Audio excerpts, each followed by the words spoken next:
You've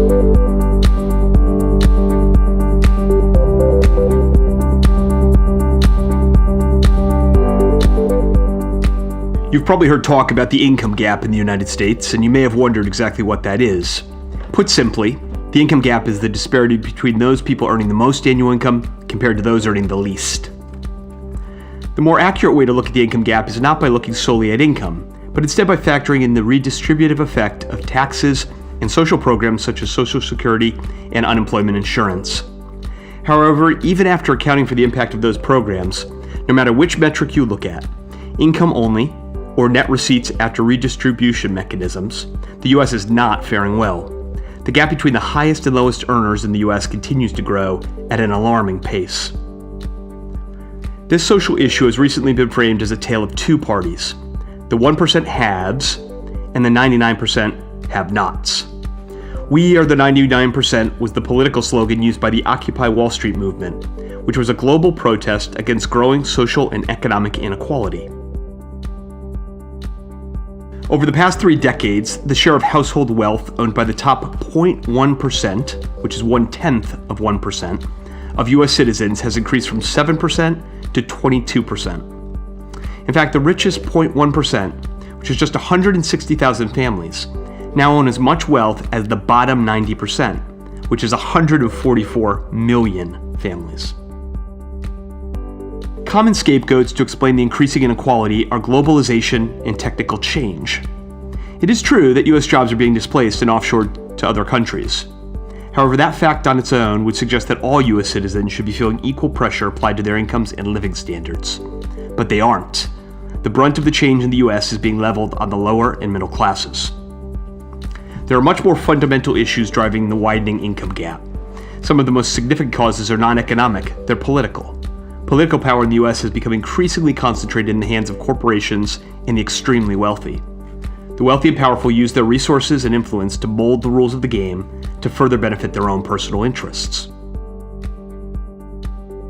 Another reason for the increasing inequality is rooted in our tax system. The tax on capital gains tops out at 20%. Capital gain is income from the sale of assets, including stocks. On the other hand, salaries are usually taxed at much higher ordinary income tax rates. This means $1 of capital gains may generate tax of 20 cents, whereas a highly paid employee will pay close to twice as much of federal taxes on salaried income over a certain dollar threshold for that same dollar.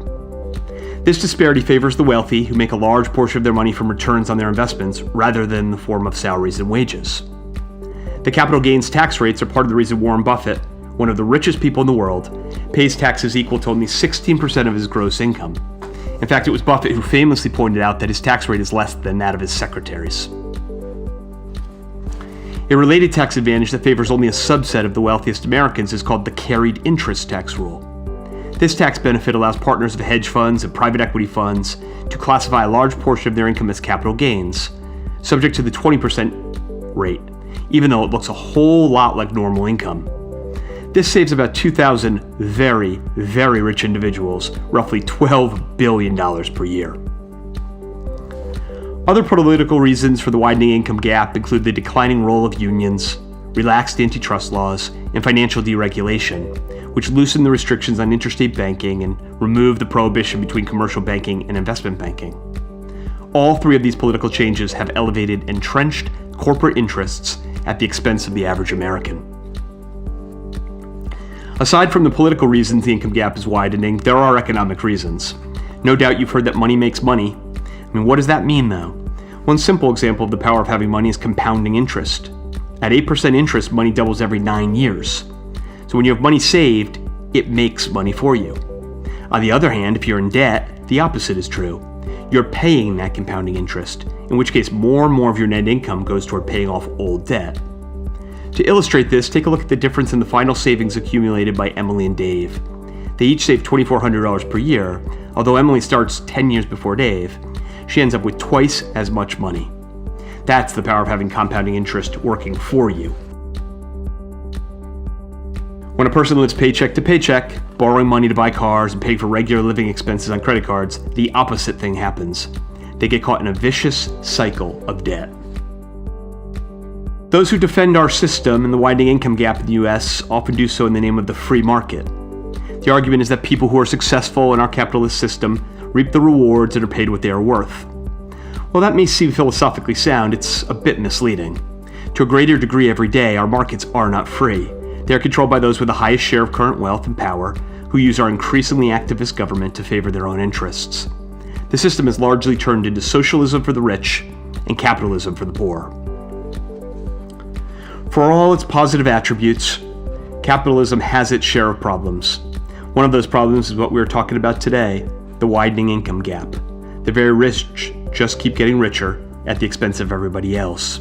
It's kind of like a game of Monopoly. And remember what happens at the end of Monopoly? One person ends up with all the money. At least with Monopoly, though, everyone starts with the same amount of money and the rules are fixed.